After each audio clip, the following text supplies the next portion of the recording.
오늘 시간에는 우리의 본향은 진정 어디인가 라는 제목으로 함께 말씀의 은혜를 나누기를 원합니다. 오늘도 거룩한 주일을 맞아 주님 앞에 예배하는 여러분들을 하나님께서 사랑하십니다. 하나님을 찾고 의지하는 모든 자에게 하나님은 믿음의 분량을 키워주시고 또한 믿음으로 반응할 때마다 하나님께서는 거기에 합당한 복을 주시니 날마다 하나님 나라에 합당한 자의 삶을 사셔서 여러분의 삶이 기적의 삶이요 모든 사람이 부러워할 만한 멋진 삶을 살게 되기를 간절히 바랍니다. 지난 주간에는 추석 명절이 있었습니다. 우리 고유의 명절인데요, 옛날에는 3대 명절이 있었다고 그래요.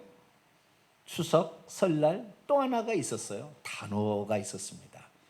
그러나 단오날에는 공휴일이 없어져서 그런지 단오날은 명절처럼 여기지 않고 있습니다. 오늘날의 명절은 그래서 휴일을 주어진 추석과 그리고 설날이 명절이다, 우리가 이렇게 알고 있죠.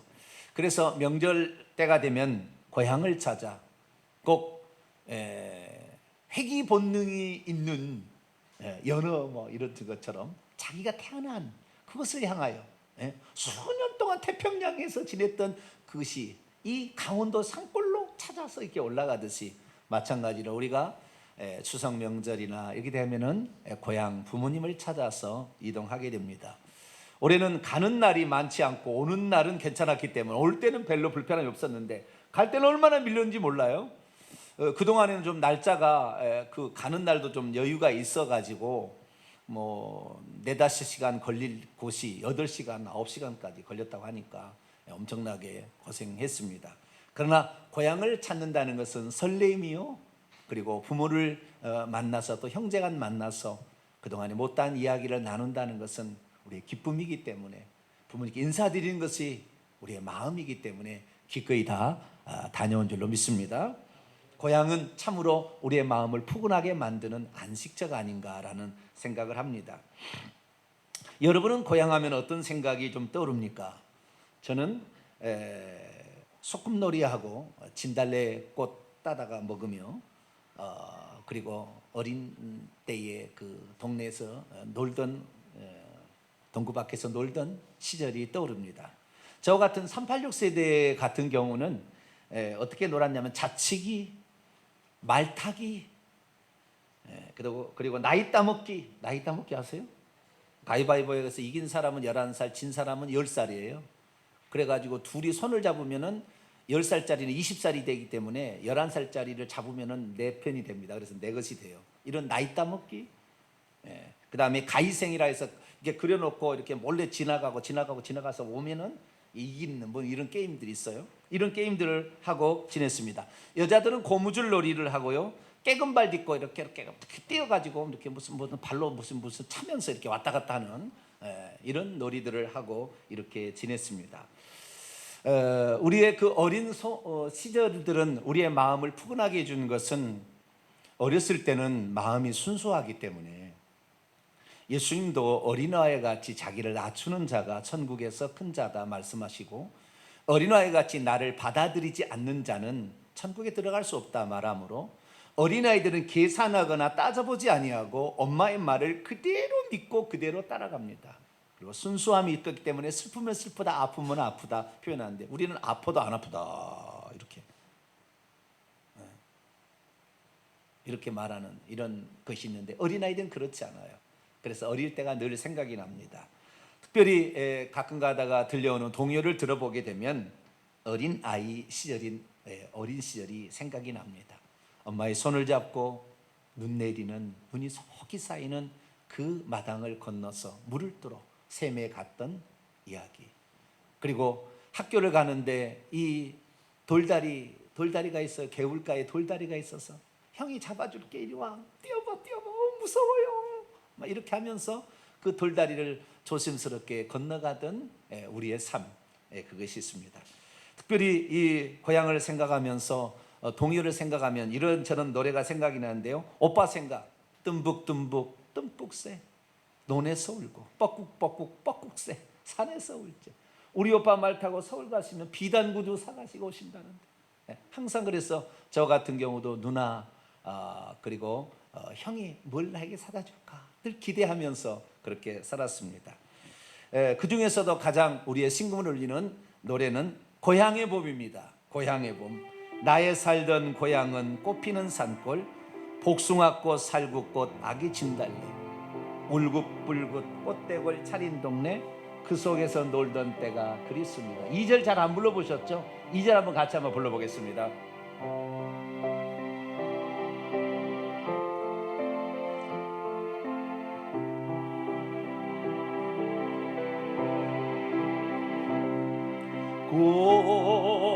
꽃동네 새동네 나의 옛 고향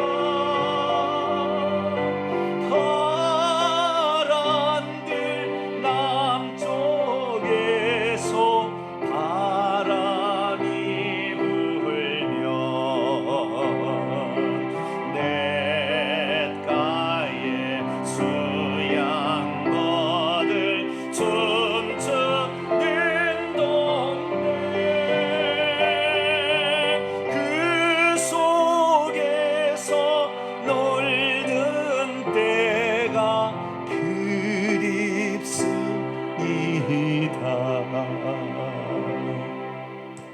그리움이 아마 고향에 맞춰서 가장 합당한 언어가 아닐까 생각이 듭니다. 요즘 아이들은 도시에서 태어나서 도시에서 자라는데 부모님이 이사를 가면 초등학교도 여러 것이 나와가지고 초등학교 졸업장도 가짜예요. 거기서 6년 동안 안 다닌 사람이 꽉 찼어요. 그래서 고향이라는 푸근함과 정겨움이 좀 없지만 저희들 같은 세대는 그냥 시골에서 거의 80~90%가 살았잖아요. 그래서 시골에서 태어나서 초등학교, 그때는 국민학교죠. 국민학교. 우리 어머니는 소학교 나왔다고 그래요. 그때 시절은. 근데 초등학교, 국민학교 나와서 중학교 나와서 공부 좀 잘하면 고등학교 도시로 가고 그 중에서 몇 사람만이 서울로 대학을 다니는, 면에서도 대학 다니는 사람이 별로 없었어요. 많지 않았어요. 그런 시절이었는데 어쨌든 그런 그 풀과 함께 풀내음과 함께 자랐던 것이 아마 저의 마음 가운데의 깨끗함과 순수함의 그 밑바탕이 아니었는가 그런 생각을 합니다. 그런데 성경에서도 고향 얘기가 나옵니다. 오늘 우리에게 주어진 하나님 말씀 가운데 본향 찾는 사람들의 이야기가 나오고 있습니다. 과연 그들은 어떠한 고향을 가지고 있었을까요? 그리고 그들이 가진 그 고향, 그들의 고향을 생각하면서 그는 어떤 믿음과 자세로 살아갔던 것일까요? 오늘 고향이라는, 특별히 본향이라는 말과 같이 어우러진 이 고향의 생각을 한번 해보면서 우리의 진정한 고향은 어디인가 한번 살펴볼 수 있기를 원합니다. 오늘 본문 말씀은 아브라함이 하나님의 부르심을 받아 자기의 고향을 떠나 가나안 땅으로 이동했지만 그곳에 도착해서 여전히 외국인과 나그네로서 살았으며 하나님의 말씀을 바라보다가 죽기 전에 하나님의 약속의 말씀을 자기 자신에게 전해 주었다라는 그런 말씀입니다.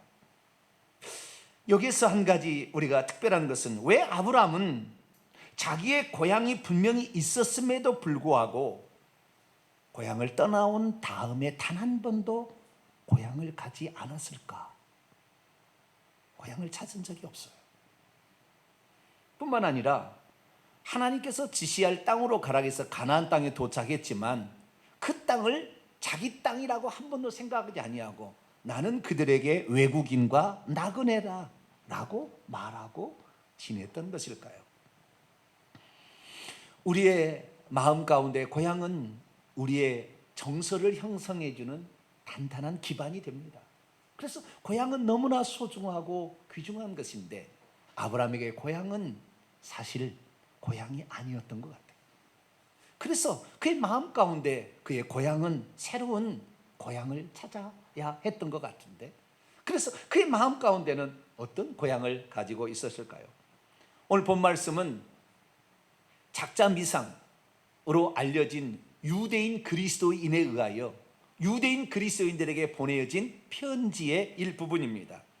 이 시기는 AD 64년에서 67년에 쓰여졌을 거라고 추정이 되며 로마에 살고 있는 유대인들에게 보냈을 거라고 이야기되어지고 있습니다.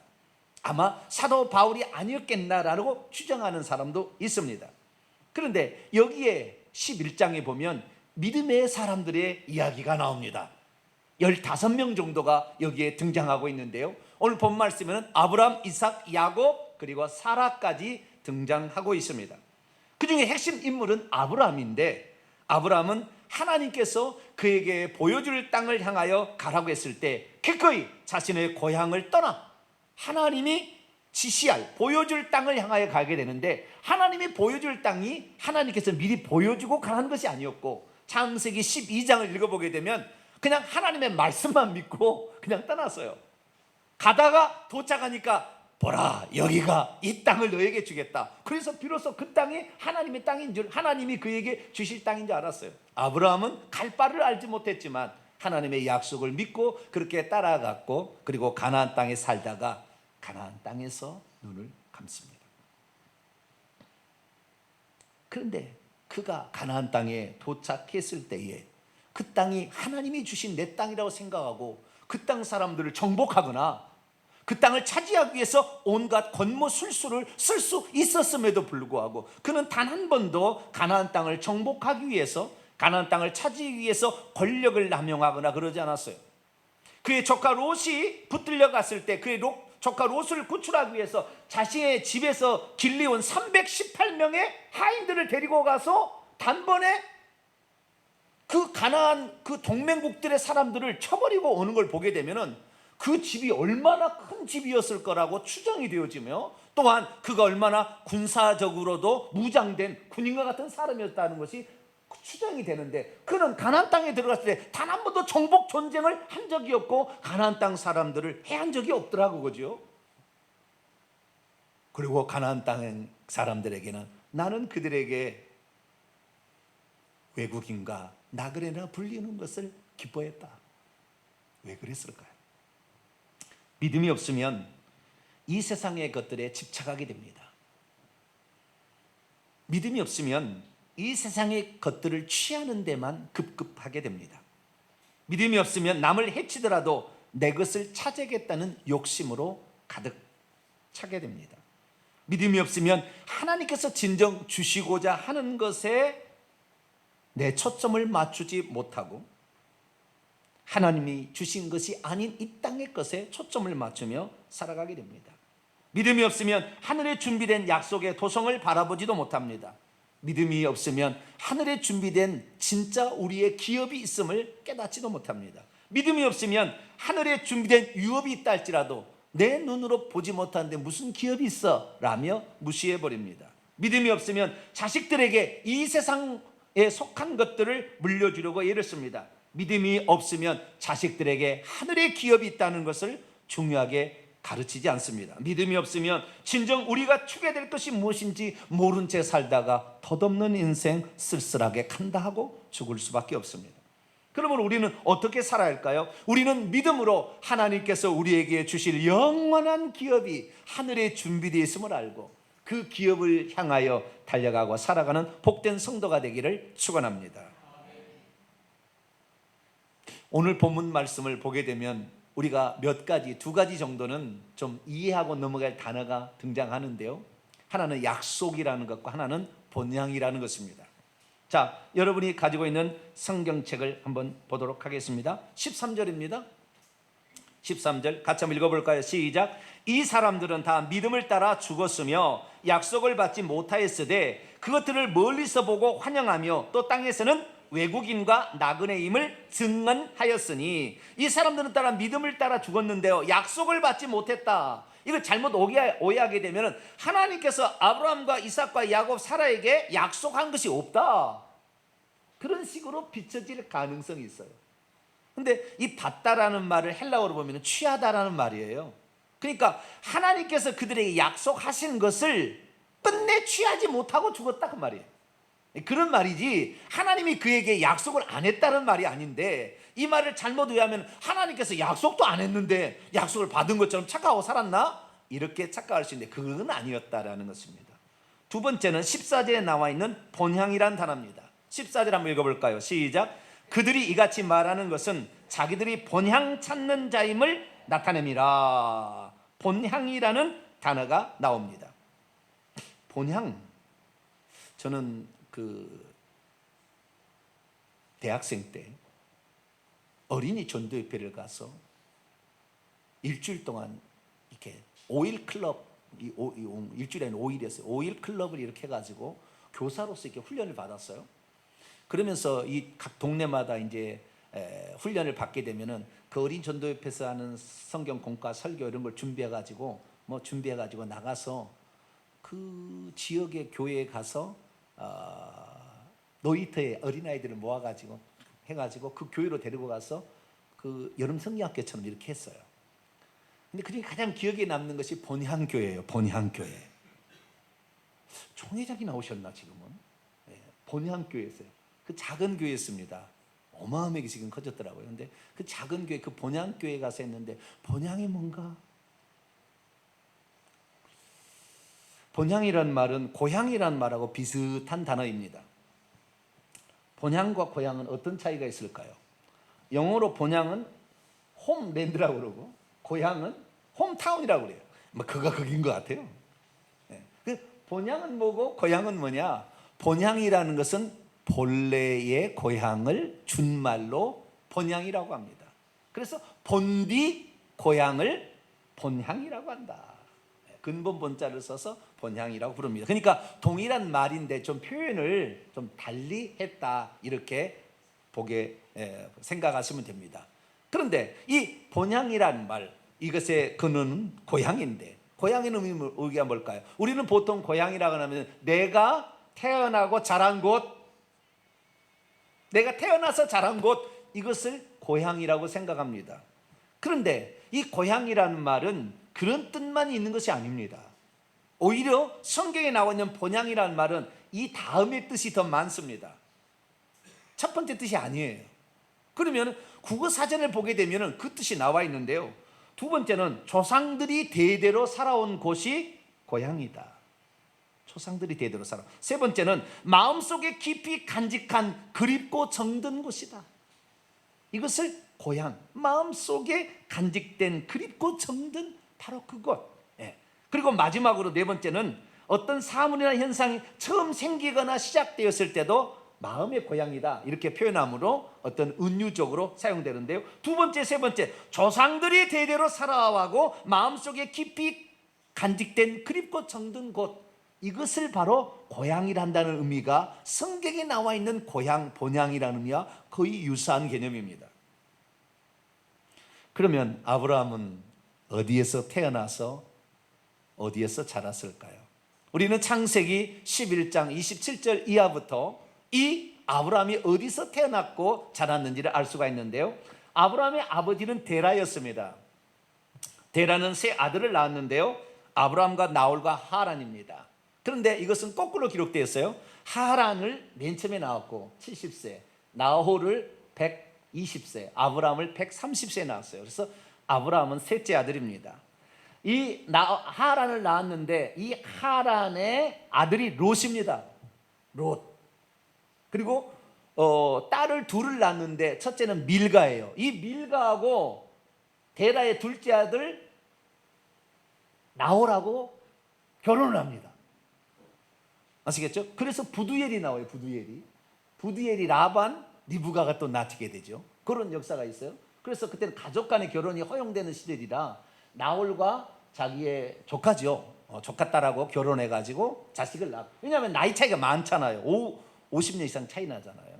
그리고 아브라함과 하란은 나이가 60년 이상 차이가 납니다. 그러니까 우리가 조카 롯을 데리고 아브라함이 갔다고 하니까 뭐 조그마한 아기를 어디 데려가냐, 아니요, 나이가 거의 똑같아요. 거의 똑같. 10년 차이 정도밖에 그간도 차이 안 날 수도 있어요. 그 나이가 별로 차이 나지 않습니다. 그런데 그 셋째 하란이 난 첫째가 롯이고 둘째가 밀가, 셋째가 이스가라는 건데, 이스가가 사라였다는 말이 있어요. 사례. 근데 맞는 것 같지는 않고요. 창세기 20장에 보면은 사례라는 여인은 이복 누이 동생이라고 그랬어요. 이복 누이 동생과 아브라함이 결혼을 합니다. 그런데 그들이 어떻게 났냐? 갈대아 우르에서 태어났는데 하란 첫째 아들 데라의 첫째 아들은 갈대아 우르에서 죽었고, 죽은 다음에 데라가 나홀과 그 다음에 아브람을 데리고 저 하란이라는 곳으로 가서 살다가 데라는 거기서 죽고 아브라함이 이제 가나안 땅으로 이동하는 장면이 나옵니다. 그래서 이 아브라함의 고향은 갈대아 우르예요. 그런데 아브라함은 살아생전에 단 한 번도 갈대아 우르를 찾지 않아요. 왜 자기의 태어났던 고향을 찾지 않았을까요? 우리는 성경에 기록이 안 됐기 때문에 잘 모르잖아요. 왜 그랬는지. 그런데 거기에는 엄청난 이야기가, 스토리가 숨겨져 있어요. 성경에 알려진가 하면 여호수아 24장 2절에 데라가 강 저편, 유브라데 강 저편에서, 적과 꿀이 가나안 땅에서 회고하는 거예요. 유브라데 강 저편에서 우상을 섬기고 살았다, 이렇게 얘기. 우리 조상 데라가 우상을 섬기고 살았다, 그렇게 얘기해 주는 자료만 남아 있어요. 그런데 이스라엘 나라는 성경에 보면은 야살의 책에 기록됐다, 그런 말이 가끔씩 나와요. 야살의 책에 그게 기록됐다. 야살의 책이 뭐지? 야살의 책이 발견이 됐어요.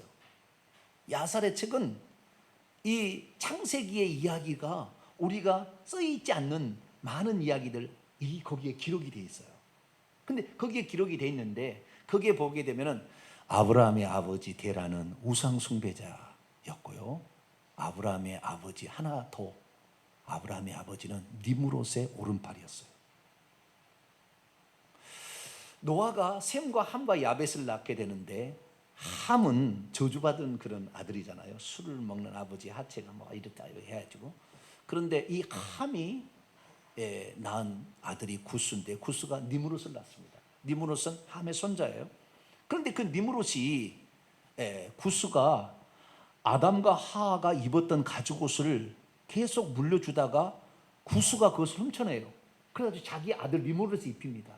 니므롯이 20살 때 그 가죽옷을 입게 되자 갑자기 힘이 막 생기게 되고요, 사람들이 자기를 막 따르게 됩니다. 그래가지고 이 니므롯이 사람들 위에 군림하는 왕이 되는데, 이 갈대아 우르라는 지역은 함의 족속과 셈의 족속이 결국에 이동하다가 만나요. 왜냐하면 거기가 곡창지대이다 보니까 만나서 거기서 함께 살게 됩니다. 그러니 함의 족속과 셈의 족속이 같이 만나게 되는데, 함의 족속은 니므롯이 지금 주권을 잡고 있고, 셈의 족속은 데라가 주권을 잡고 있는데, 그 데라를 이 강한 자가 자기 오른팔로 삼아서 아주 힘 있는 자리를 줍니다. 모든 다른 사람들보다 위에, 신하보다 위에 둔 존재가 돼요. 그래서 이 아브라함이 니므롯을 위하여 힘을 쓰게 되고, 그리고 12달의 달마다 내가 이 장수의 일을 잘 감당하기 위해서는 신을 섬겨야 되겠다, 그래가지고 신을 만들어서, 달마다 신을 만들어서 섬기는 우상 숭배자였어요.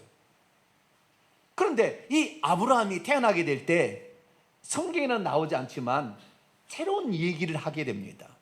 이 니므롯이라는 사람이 어느 날 하늘에서 별이 하나 떨어지게 되는데, 그 별이 많은 그 어떤 것을 막 없애버려요. 그래서 이 꿈이 뭐냐라고 술사들에게 물어보니까, 이것은 저 데라가 난 아들이 장차 이 모든 나라를 평정하게 되는 그런 위대한 자가 태어난 징조입니다라고 알려줘요. 그러자 이 니므롯이 부하들을 시켜가지고 결국에 또 데라를 시켜서 네 아들을 죽여라. 그게 아브라함이에요. 네 아들을 죽여라. 그래서 엄마가 이 아들을 데리고 도피를 하게 되고, 나중에 막 바꿔치기를 막 해가지고 결국에 살려내요. 죽이지 못하고 살려내는 그런 상황이 돼요. 그래서 이 아브라함이 일찌감치 다른 곳에 보내지는데, 그때 이 아브라함이 어디를 가느냐, 노아의 집에 가가지고 노아에서 58년을 살아요. 죽을 때까지. 아브라함이 75세 때 갈대아우르에서 부름을 받은데, 그러니까 상당히 많은 세월을 어디에 가서 살아요? 노아의 집에 가서 살아서, 노아는 자기의 아버지가 라멕인데, 라멕은 아담하고 같이 살았어요. 아담이 죽을 때까지. 그러니까 아담의 이야기를 다 자기 아버지로부터 노아가 들었고, 노아가 들었던 이야기를 누구에게 가르쳐 줬어요?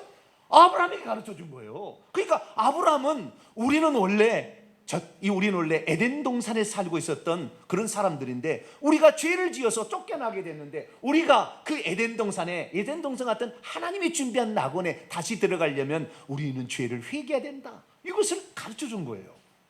그래서 아브라함은 자기 아버지가 12달마다 신을 숭배는 우상 숭배를 하고 권력에 빌붙어서 거기에서 셈의 족속이 부한 노릇을 하는 것을 못마땅히 생각했어요. 아버지 그러면 안 되죠. 그러면서 여러 가지 우상의 헛된 것임을 아버지에게 막 보여주고 막 이렇게 합니다. 그러다가 결국에 아버지도 나중에 자기 자식을 말을 따르게 돼요. 그래서 데라가 니므롯을 버리고 자기 아들을 따라서 이동을 하게 되는 것이 성경에 기록되지 않는 야사예요. 이것이 야살의 책에 나옵니다. 그러니까 아브라함에게 있어서 자기의 고향 갈대아 우르는 우상을 숭배한 하나님을 떠난 저주의 장소였던 거예요.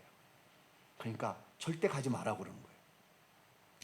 아브라함이 나중에 그의 아들 이삭을 낳아서 이삭의 아내를 구해오라고 늙은 종에게 부탁을 합니다. 늙은 종이 말을 합니다. 그러니까 어디로 가라냐면은 둘째 아들 있잖아요.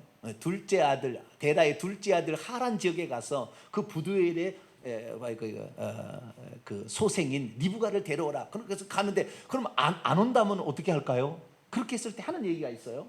자, 창세기 24장 6절 7절 보면은 아브라함이 그 늙은 종에게 이르되 내 아들을 그때 그 늙은 종이 뭐라고 하냐면은 혹시 리브가가 시아버지 있는 쪽으로 안 온다고 한다면 아들과 며느리 될 사람 데리고 갈대아우로 본 고향으로 갈까요? 그렇게 물어보는 거예요. 본 고향으로 갈까요? 물어봤더니 뭐라고 얘기했냐? 아브라함이 이 늙은 종의 말하기를 내 아들을 그리로 데리고 들어가지 아니하도록 하라. 하늘의 하나님 여호와께서 나를 내 아버지 집과 내 고향 땅에서 떠나게 하시고 내게 말씀하시며 내게 맹세하여 이르시기를 이 땅을 내 씨에게 주리라 하셨다. 이렇게 하므로 혹시 안 온다고 시아버지 집에 며느리가 안 온다고 할지라도 절대 갈대아 우르만큼은 가지 마라. 왜? 거기에는 하나님을 거역한 사람들이 살고 있는 지역이다. 비록 내 고향이지만 나는 거기에 들어갈 수 없고 우리가 이 죄 때문에 하나님이 주신 그 낙원이라는 훌륭한 장소, 아니 하늘에 준비한 정말 좋은 장소가 있는데 그 땅을 우리가 바라보고 가는 것이지 이 땅에 미련을 두고 이 땅에 그렇게 하면 안 된다 이렇게 생각을 했다는 거예요. 그러면 아브라함의 고향은 가나안 땅이었을까요? 하나님은 가나안 땅에 그를 데려다가 이 땅을 너와 네 자손에게 줄 것이다. 그렇게 말씀하셨으니 이 땅이 내 고향이겠다 이렇게 생각했을까요? 자, 오늘 11장 히브리서 11장 9절 10절 말씀을 봅니다. 믿음으로 그가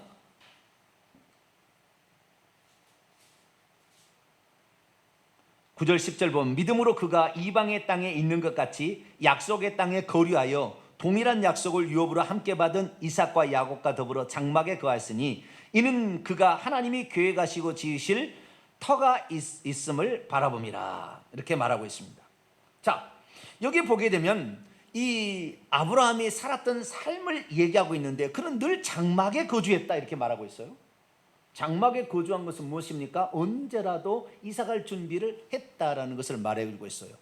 그러면 장막을 쳤다라는 것은 우리가 진정 들어가야 될 온전한 곳은 여기가 아니다라는 것을 말해주고 있죠. 다시 13절을 또 한번 보게 되면요, 이 사람들은 다 믿음을 따라 죽었으며 약속을 받지 못하였을 때 그것들을 멀리서 보고 환영하며 또 그 땅 위에서는 낯선 자들, 외국인과 나그네, 체류하는 자, 순례자라고 증언하며 고백하며 살았다. 그렇게 말하고 있습니다. 이 가나안 땅에 들어갔는데도 불구하고 가나안 땅을 하나님이 주신 땅이라고 생각하고 여기가 내 고향처럼 이제 살아야 된다 이렇게 생각하고 살았을 텐데 뭐 아브라함은 아니죠. 그러나 이삭과 야곱은 거기가 고향이잖아요. 그럼에도 불구하고 이삭과 야곱도 한 번도 그 땅을 자기의 고향이라고 생각지 아니하고 살게끔 아브라함이 가르쳤다는 거예요. 우리는 그럼 어떤 존재냐? 우리는 이 땅 위에 외국인, 낯선 자와 거류민이다, 체류자라는 생각을 가지고 살라라고 말했다는 거예요. 왜 그랬습니까? 어떤 땅을 소유하게 되고 집을 짓게 되고 정착하게 된다고 한다면 소유욕이 그때부터 생겨나기 시작하는데, 그러면 나보다 더 많이 가진 자를 빼앗기를 원하고 막 그래서 착취와 집요한 어떤 그 남을 해치면서라도 얻기를 원하는, 안정을 누리고자 하는 욕심이 많은데 그런 욕심을 갖지 마라, 이런 거죠. 그래서 아브라함은 일평생에 우리는 이 땅을 잠시 스쳐 지나가는 순례자와 같은 것이다. 우리의 기업은 하늘에 있는 하나님이요, 하나님께서 위에서 마련한 그 기업이 우리의 진정한 고향이고 본향인 것이지 이 땅의 것이 아니다라고 그렇게 가르쳤다는 거예요. 그래서 하나님께서는 얼마나 그 아브라함이 기특했는지 그 아브라함에게 두 가지를 약속을 하는 거예요. 두 가지 약속하는데 그 16절에 나와 있어요. 16절 한번 읽어볼까요? 시작. 그들이 이제는 더 나은 본향을 사모하니 곧 하늘에 있는 것이라. 이러므로 하나님이 그들의 하나님이라 일컬음 받으심을 부끄러워하지 아니하시고 그들을 위하여 한 성을 예비하셨다. 나는 그들의 하나님이 되겠다. 어떤 사람도 나는 그들의 하나님 되겠다 잘 얘기하지 않아요. 하나님께서는 출애굽 때에도 당신을 소개할 때 나는 아브라함과 이삭과 야곱의 하나님이다. 그들은 이 땅에 어떠한 소망도 갖지 않았고 오직 나만이 소망이고 나만이 기업이라고 나를 따라온 자들이라. 그렇기 때문에 나는 그들의 하나님이라고 불림을 받는 것을 결코 부끄럽지 않을 것이며, 그들이 진정 바라고 소망했던 그 하늘나라에 그들을 위하여 새 예루살렘 성을 준비하여서 그들의 주인공이 되게 하셨다고 하나님이 약속했다는 거예요. 오늘날 수많은 사람들이 이 세상을 살아가는데요, 이 세상의 것을 취하기 위해서 권력을 남용해서 남을 해코지하고 남을 착취하고 남의 것을 걷어가고 거짓말하면서 속으로는 다 거짓을 하고 살아가는.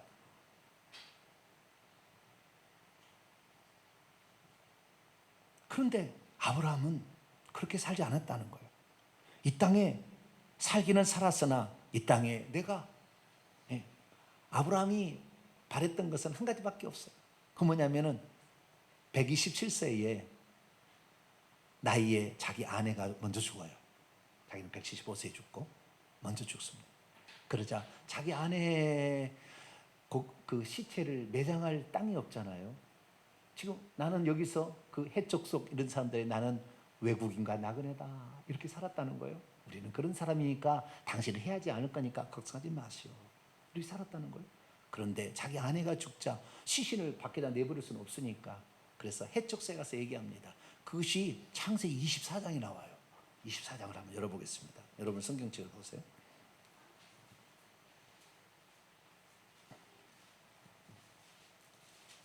4절을 위해서 1, 2, 3절을 읽겠습니다. 23장입니다. 23장 죄송합니다.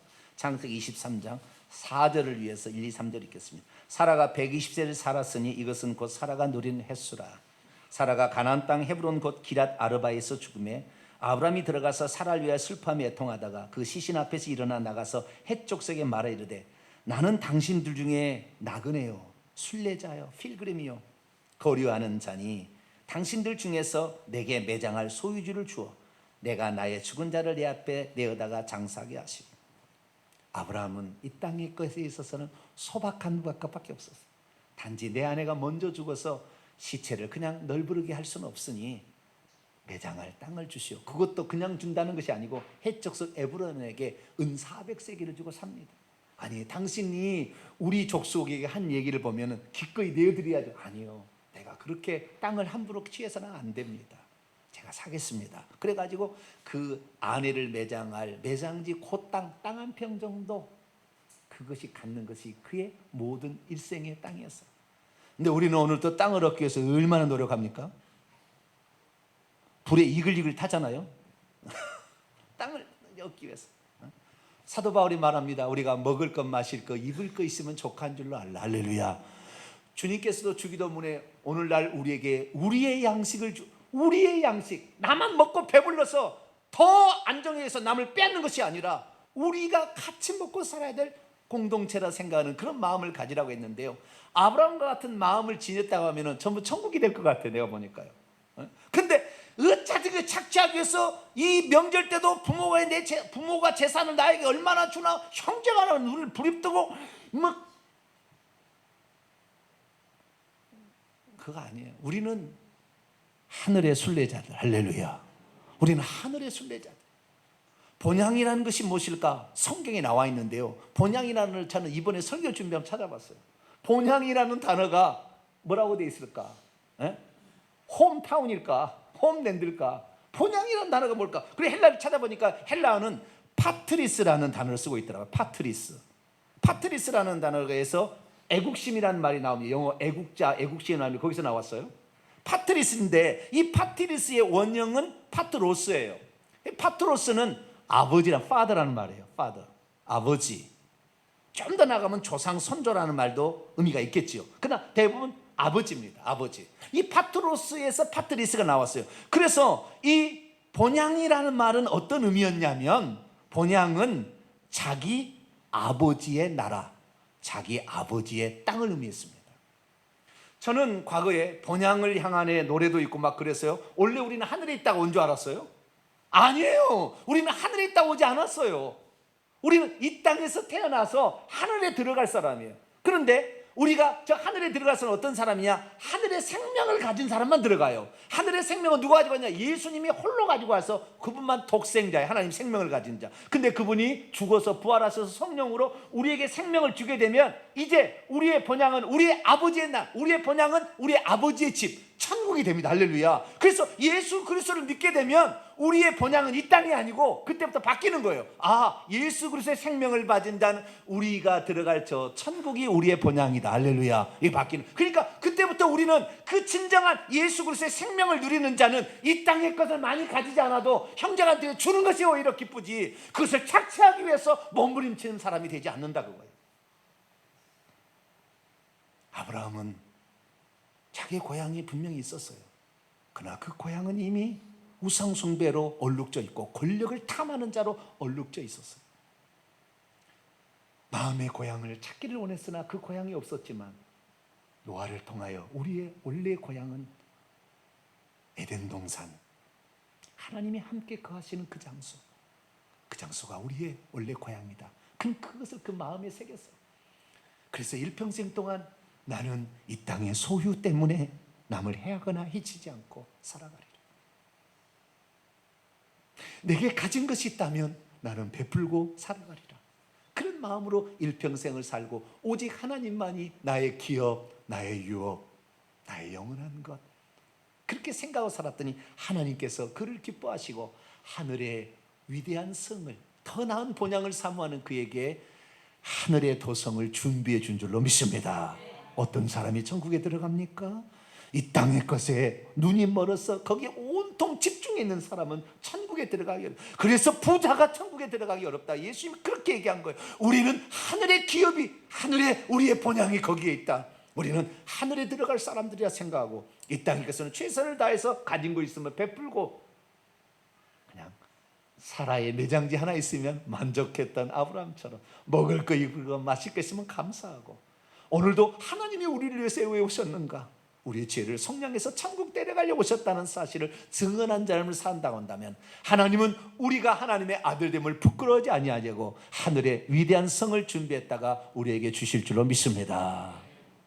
제가 마지막으로 우리가 찬양 하나를 할 건데요, 그것은 우리가 이 땅에 순례자로 왔다, 순례자로 가는 거니까 너무 내가 가지지 못했다, 얻지 못했다고 원한적인 삶을 살지 말고 거기에 온통 몰입해서 나이가 들어서 80, 90살 돼 보세요. 다 꺼져만 남고요, 나중에는요 빼빼말. 세상을 호령했던 권력을 지은 사람들도 제가 만나보니까 다 추해. 예수 믿지 않는 사람은 자기를 감추려고 해. 과거에는 자기가 말하면 명절 되면 방울 하나씩 선물이 들어왔는데 아무도 쳐다오지 않아. 부끄럽고 추해서 자기를 감추는데 우리는 하늘의 본향이 있기 때문에 나이가 들어도 그 얼굴이 더 아름다워지고 고와지고 하늘에 준비된 그것을 향하여 내 것을 누군가를 베풀 수 있다는 그 감격으로 살 때 우리는 이 땅에 살 때 기쁨으로 살 줄로 믿습니다. 순례자의 노래 하늘의 곡조 울리니 함께 찬송하시는 우리의 마음을 하늘의 본향으로 향해 보겠습니다.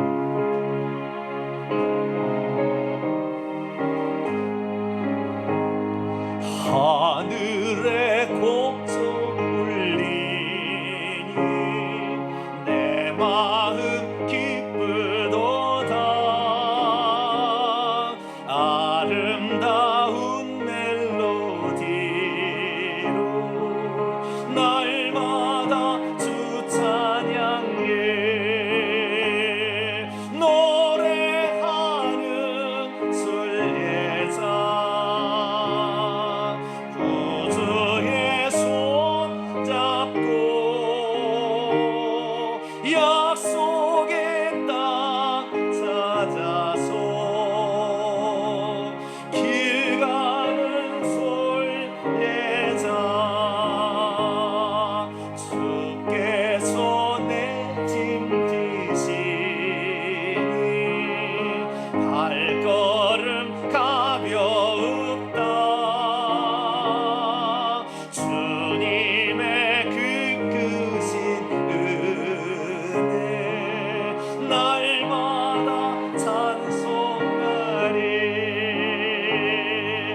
그래서 아브라함과 이삭과 야곱은 땅 한 평 없어도 기쁨으로 자식에게 하늘의 유업이 하늘에 준비되어 있다.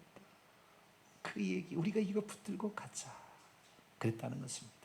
우리들도 이 땅에 그 아브라함과 같은 마음으로 우리의 본향은 하늘에 있다 생각하시고 베풀며 나눠주고 사랑하며 살게 되기를 간절히 바랍니다. 거룩하고 자비로우신 하나님 감사합니다.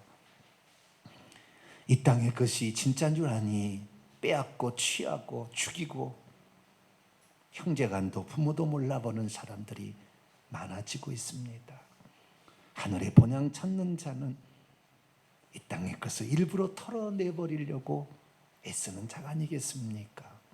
그것이 형제를 사랑하는 마음으로 나타나게 될 때 하나님의 사랑이 그들에게도 전해질 줄 믿습니다. 하늘의 순례자처럼 살아가게 도와 주옵소서. 예수님의 이름으로 기도하옵나이다. 아멘.